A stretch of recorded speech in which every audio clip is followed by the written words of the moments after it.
would like, if I may, to preface this video with something that has nothing to do with the year 2005, at least not specifically. As much as I love doing these top 10 lists, there's no denying that they can get pretty stale. They're stale to make, and let's be real, they can also be a bit stale to watch. So I've got a few ideas for my channel that I've been juggling around in my head for a while, and if there's any desire or demand for me to move forward with any of them, I'd like y'all to let me know. My first idea is a music video series. I dedicate each episode to either a handful of videos with a similar theme, such as year of conception or a common director, or I spend each episode analyzing one particular music video, or maybe some mixture of the two. My second idea is something I'll call Adventures in Coverland. Basically, I'll feature a popular song and the history of its many cover versions throughout the years. Third is something I call Studio Stories. Essentially, each episode will be devoted to a famous album within music history, and we'll tell some stories about the process of this album's creation. Ideally, this will be a collaboration with Malcolm, who creates the thumbnails for all my videos and would be supplying animation for this series. I plan on kicking off all these series eventually, but if there's any that you're particularly interested in seeing, feel free to let me know. Any feedback will help me to more effectively prioritize my creative energy over the next few months. But rest assured, either way, it's gonna be a fun time. Alright, on to the video.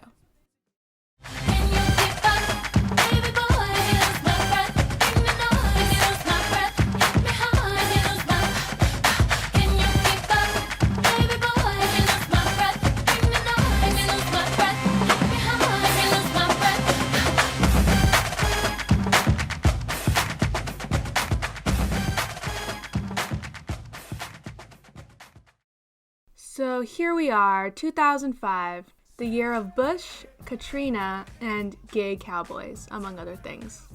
Now, why 2005? Well, honestly, after working on 2003 and being generally underwhelmed by the experience, while still wanting to submerge myself in mid-2000s pop goodness, I chose 2005 for my next year in hopes that it somehow had the vivacity and prominent cultural footprint that I was looking for. For the most part, this was a success. I think the most adequate descriptor I can give to the hits of 2005 is a lot. Not in terms of quantity necessarily, but with its general vibe, as many songs span multiple genres, sounds, and subject matters, probably the most I've ever seen in a singular year. It actually blows my mind just how impressively eclectic the airwaves were in this year. I mean, besides all the pop and hip-hop typical for this time, here are some examples of some other songs that hit the top 40 in 2005.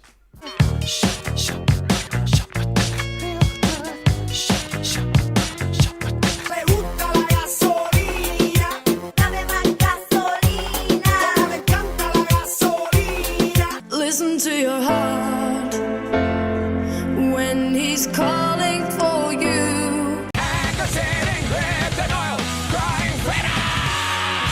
And that's barely scratching the surface. Even amongst the pop and hip-hop of this year, there are some really intriguing creative shifts. Some of these shifts technically gained some footing in the previous year, but 2005 is where they truly came into fruition. If I had time, I would love to do a more immersive look at the year in pop music in detail, but I don't, so top and bottom list will have to do. Needless to say, this has been a fascinating year, and I could honestly say that there aren't too many truly middling songs in what I've listened to. I could probably say something of some significance about practically all the 202 songs that hit the top 40 this year, for better or worse. It's nowhere near the greatest year in pop music, but it's certainly one of the most straight up interesting I've talked about so far. Despite this, I would hesitate to say that this was a year I particularly enjoyed overall. Don't get me wrong, the highs were definitely high, honestly some of the highest I've ever covered. But same goes for the other direction as well. As opposed to 2003, where most of my worst picks were ones I simply didn't care much for, the worst songs of 2005 are significantly more maddening. Seriously, part 2 of this list is going to be an absolute shit show. But let's not get too ahead of ourselves. First, we'll be covering songs that I hate somewhat less. And to ease into these, following tradition, here are some dishonorable mentions.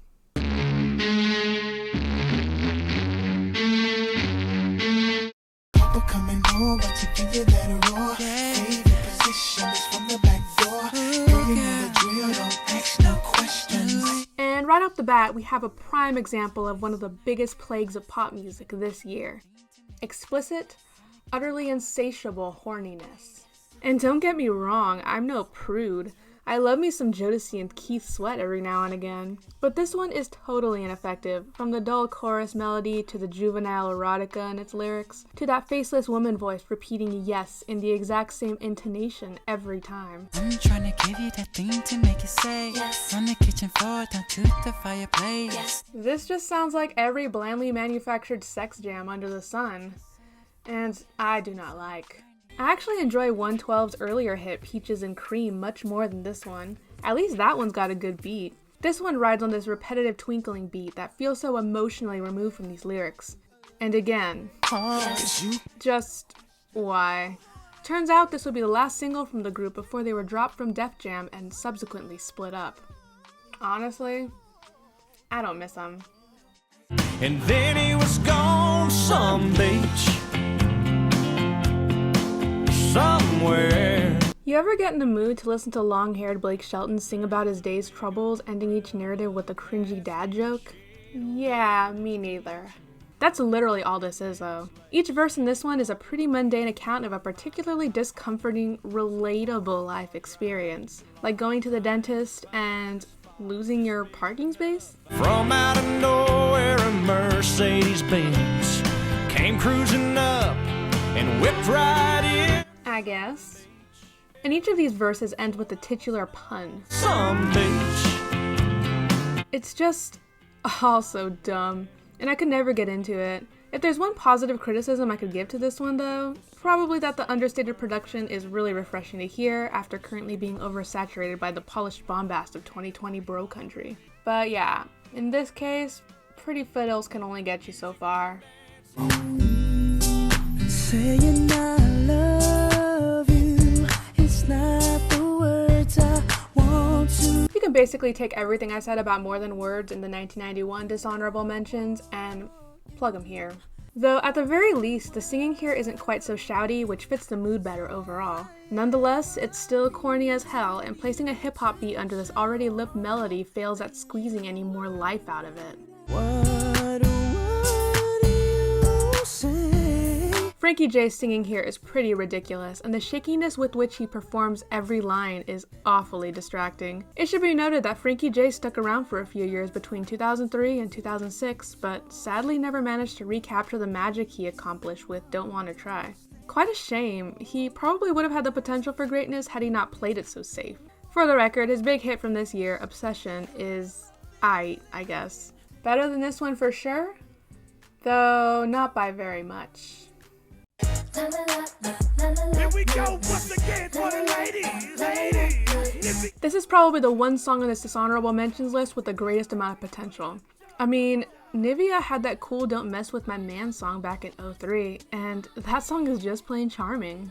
This one though, not so much.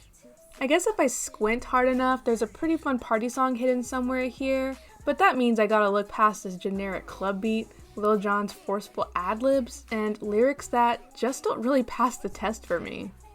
Your hands all on my booty, two-stepping in my Gucci. Arguably, it may be an issue of time not being particularly kind to this one, and I can see it being the absolute clubbiest shit back in the day. But, I don't know. It does nothing for me. At all. Take my photo off the wall. Oh, Jesus. This song is the sheerest definition of that one meme that's like, change it up a bit so no one can tell. Yeah, that one. I'm gonna state this for the record. Jet sucks. So 1, 2, 3, take my hand and come with me. Yes, even that one song of theirs that was in an iPod commercial back in the day, that song sucks. But at the very least, that song knew it was a cock rocker and doesn't aim for anything higher. This piano ballad is less than bare minimum emotional swell, and it's terribly boring to boot. And yeah, this is fucking Imagine. Not that I'm against sampling or interpolation or anything like that, but this is just so egregious and completely extraneous. Like the whole song, I guess. Or I guess Jet's entire existence.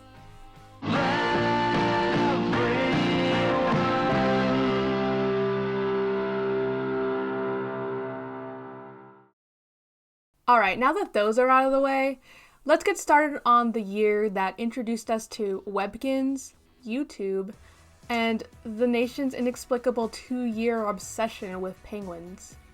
These are the worst hit singles of 2005.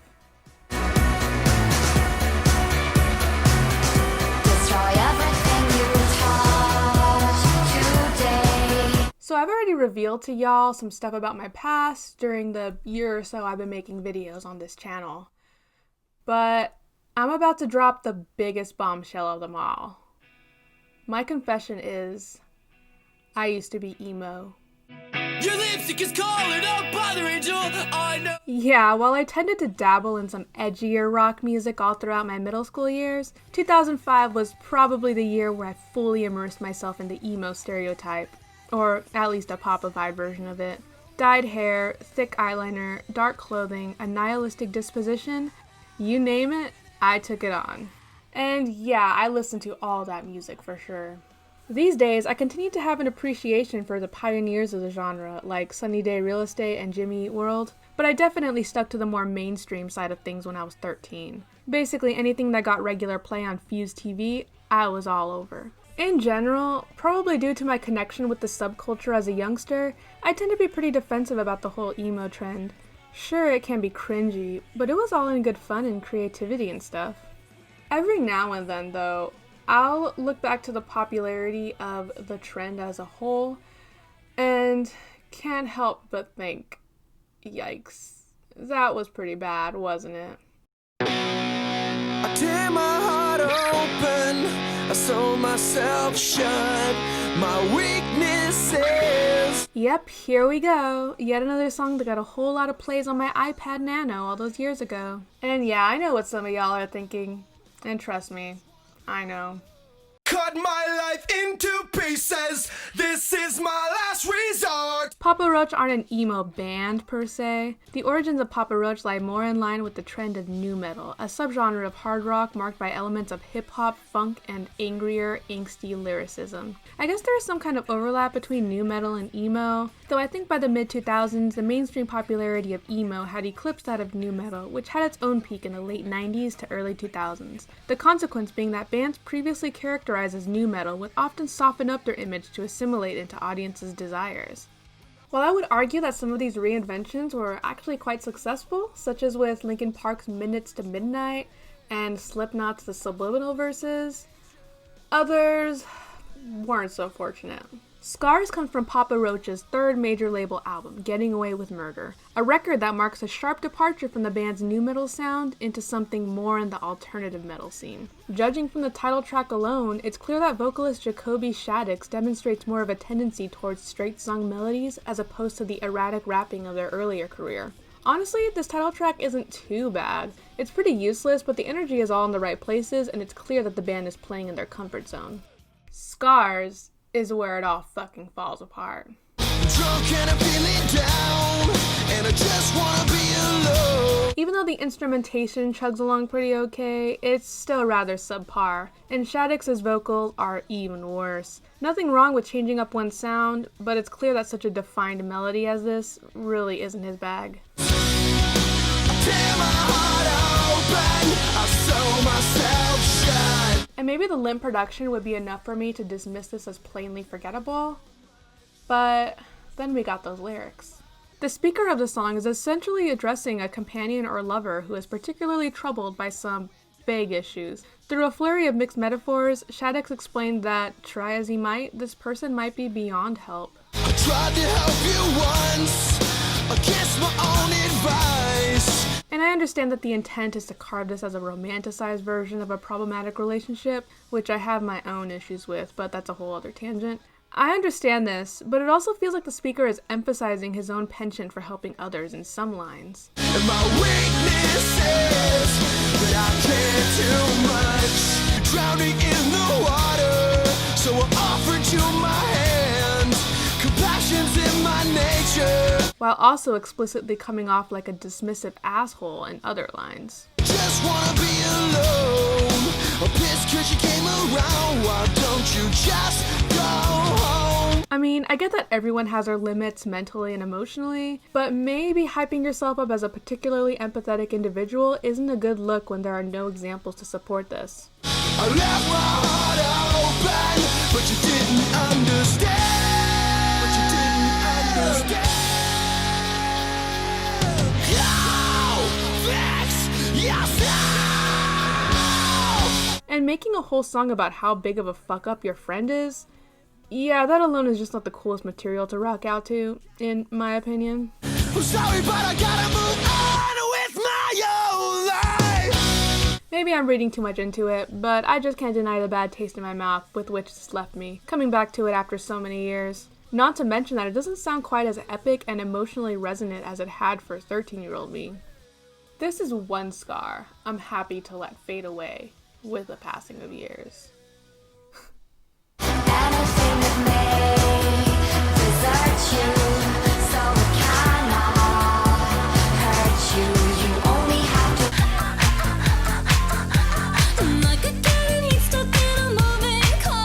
I could not have been the only one totally blown away when the song was released. Having been a fan of No Doubt all throughout my childhood, I remember being notably excited upon hearing that charismatic frontwoman Gwen Stefani was to embark on a solo career of her own. Her breakthrough single, What You Waiting For, satisfies all my desires. It was a perfect amount of cute and kooky and honestly holds up pretty well to this day.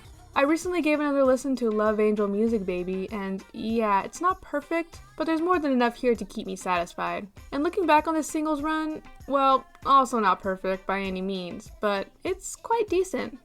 However, there's one single in particular that demonstrates to me that, well, even someone as talented and charismatic as Gwen Stefani can have her limits.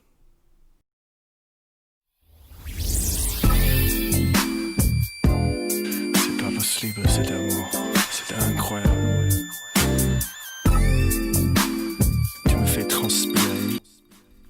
Okay, who here thought I was gonna place Holla Back Girl here? Nah, that one's fine. Even kind of brilliant, actually. Probably one of the coolest things about Gwen's first album is her willingness to experiment with different sounds, incorporating numerous genres throughout her work to ensure that it's not something that could so easily be brushed under the rug. Holla Back Girl is one of the most radical examples, but I also want to shine a light on Bubble Pop Electric, which is one of my personal favorites from the album. Gwen is definitely at her best when she's not assimilating into the sound of the day, and instead of branching out into her own mood altogether. Though luxurious ain't a mood.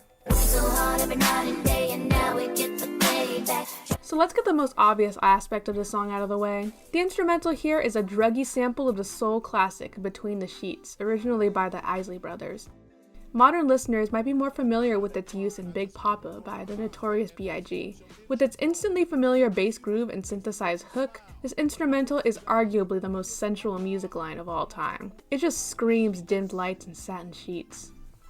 And what does Gwen do with the sample in her cute little hip-hop song?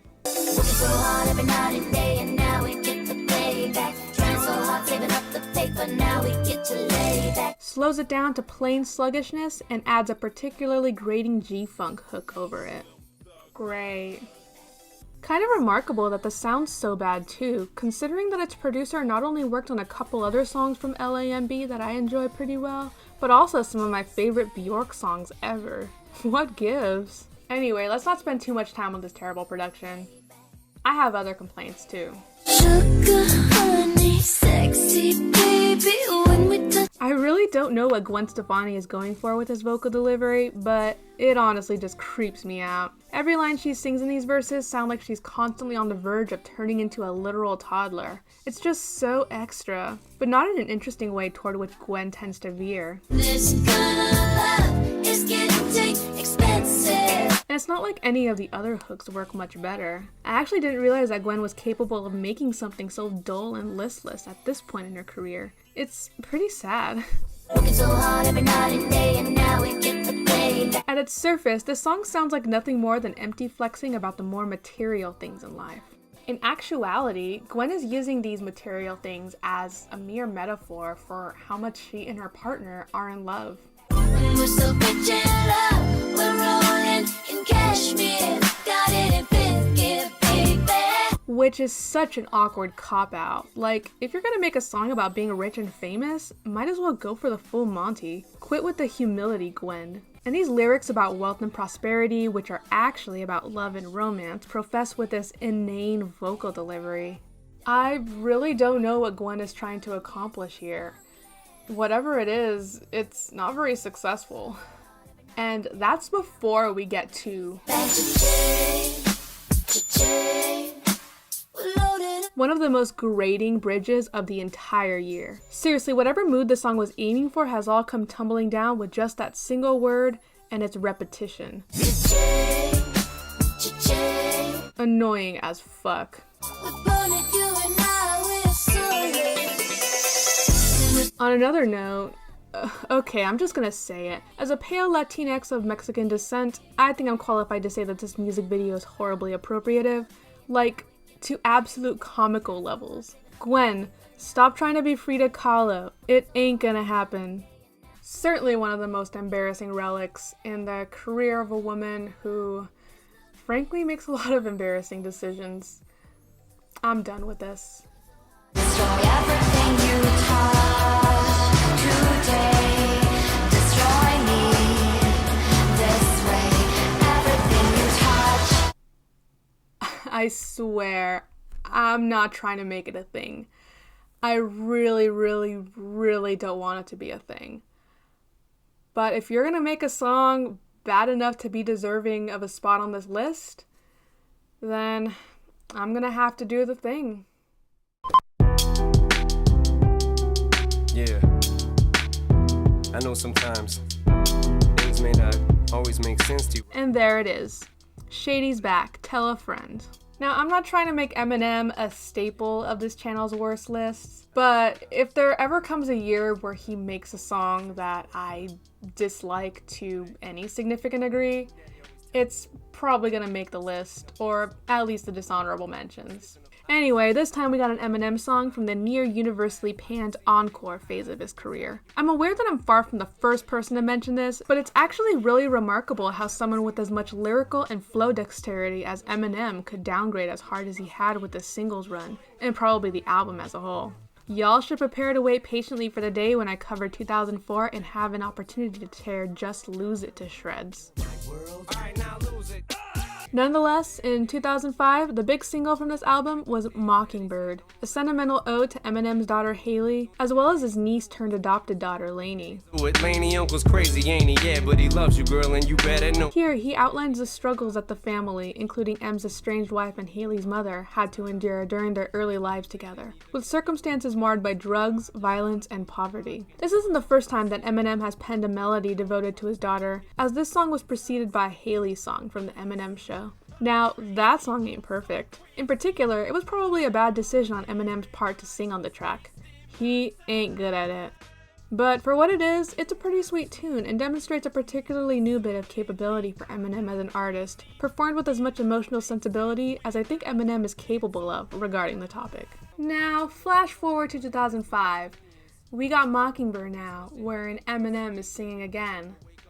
And Dream now, hush, little baby, don't you cry, everything's gonna be alright. ow, my freaking ears. So the fact that he's a bad singer is a given at this point, but this isn't even the slightest bit interesting to listen to regardless. Instead of working with some new melody, we've got to deal with Marshall interpolating a nursery rhyme of all things. This comes off as less of a genuinely vulnerable plea and more like an over-the-top comedic performance. Mockingbird is right.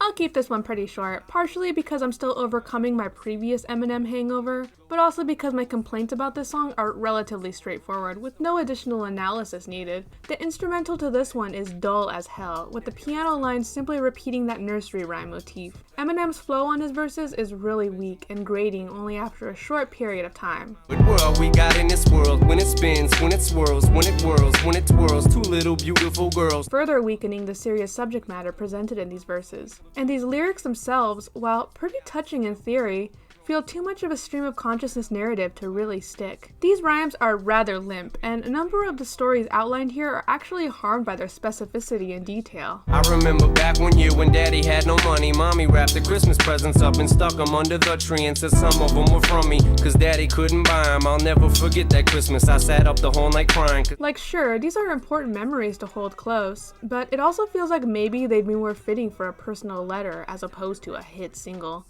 I don't know, maybe that's just me. As with the bulk of Eminem's output from here on out, sorry, not for me. Let's move on.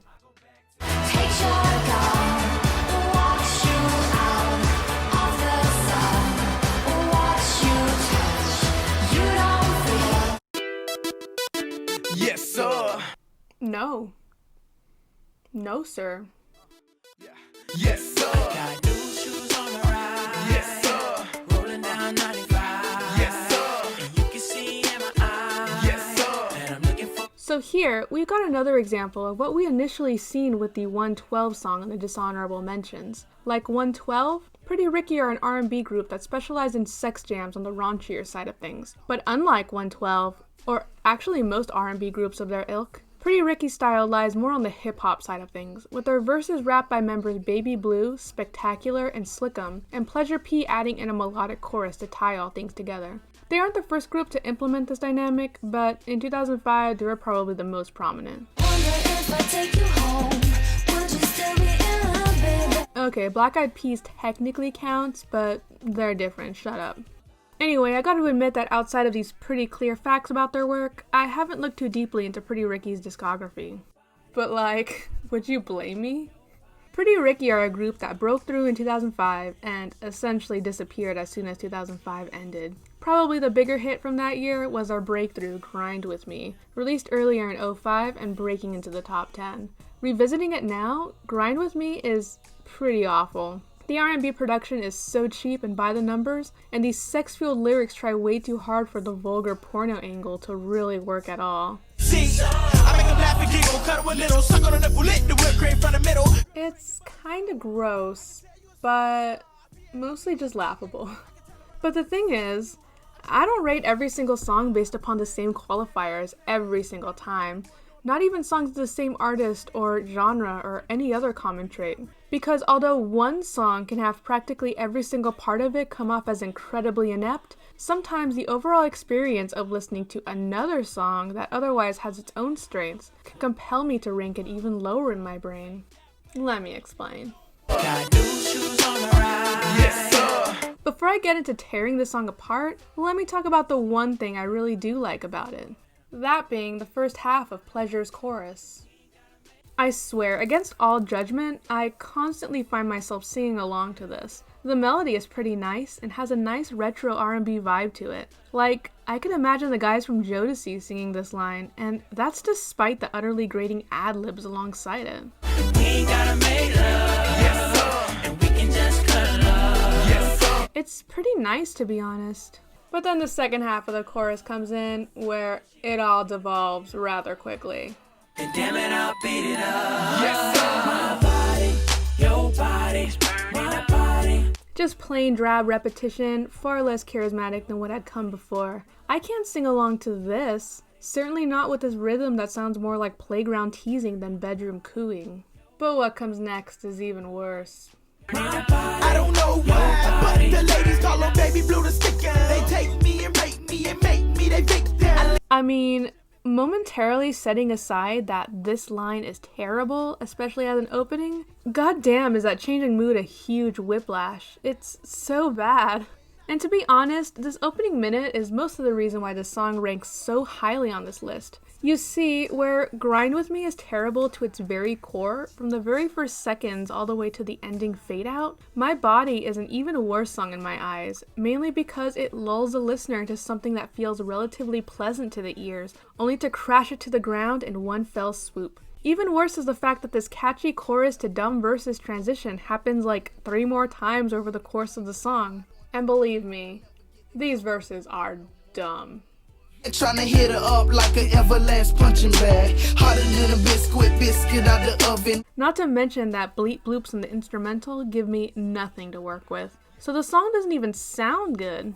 So yeah, I think the song would have made at least the dishonorable mentions just from the verses alone, but the additional factor of the chorus being kinda good just makes it even worse.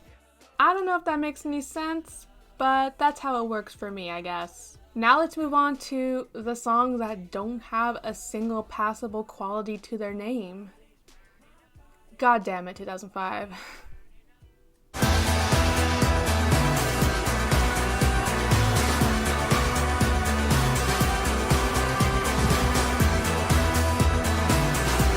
So, my number 6 pick is one that I think most people would probably put in their bottom 5 of this year. To be quite honest though, 2005 is so god awful, it didn't even make it that far.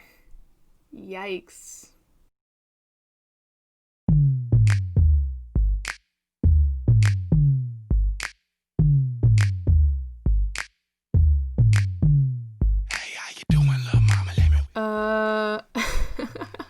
Okay, this one is pretty ridiculous, and in terms of concept alone, it's probably the most ludicrous of any hits from 2005. And that's coming from a year that features Gwen Stefani doing cheerleader raps, Fergie boasting about her butt in a baby voice, and a rapper literally named Ludacris making a brag rap fueled by Austin Powers references of all things. Let me get in my belly. Anyway, I remember when this song was released, and even at the tender age of 13, I knew it was a disaster. In case you somehow have never been exposed to the caustic creature that is this song, let me confirm and emphasize that, yes, this whisper delivery does indeed go on for the entire length of the song. And in case you're suspicious, I'll also confirm that, yes, it gets very old, very quickly.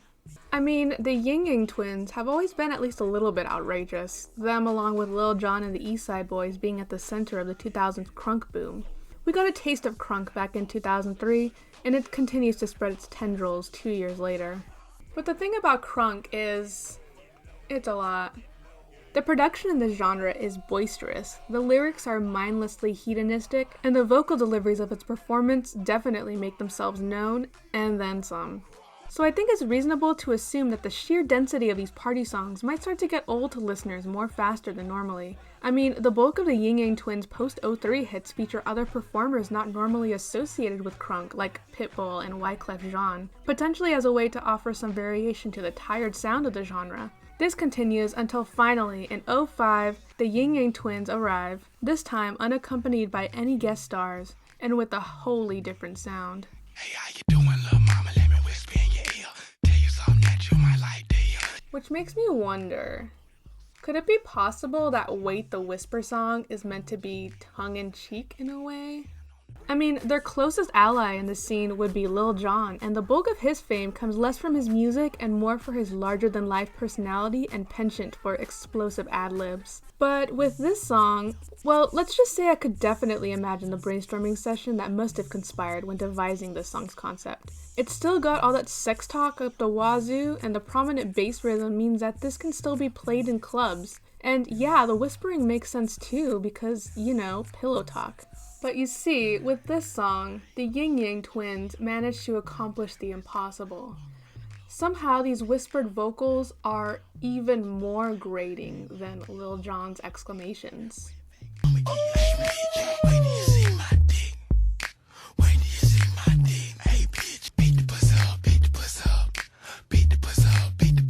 I mean, it would be one thing if the whispering was something that came in now and again, or even if it made up the hook of the song. But no, it's the whole damn song. There's no nuance in the gimmick here, only the gimmick alone. The end result is a tune that is intriguing for all of a second and a half before the realization sets in that this is going to get old really fast.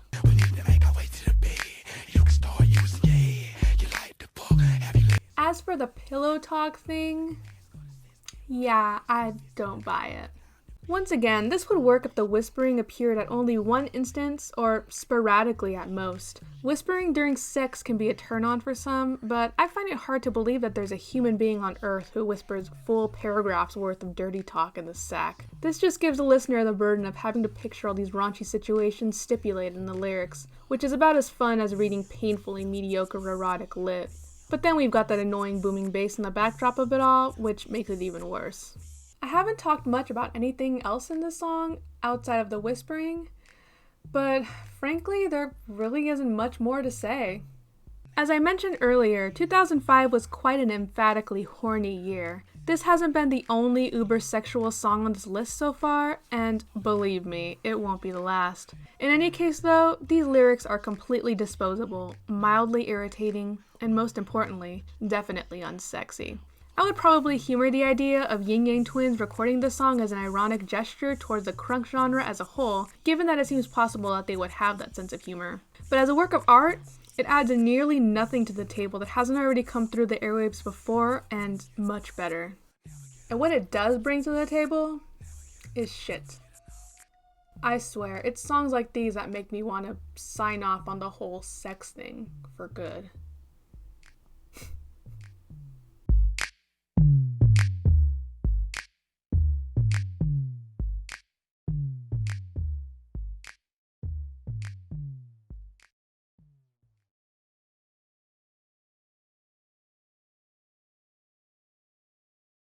A pig in a blanket, a smoke and a pancake.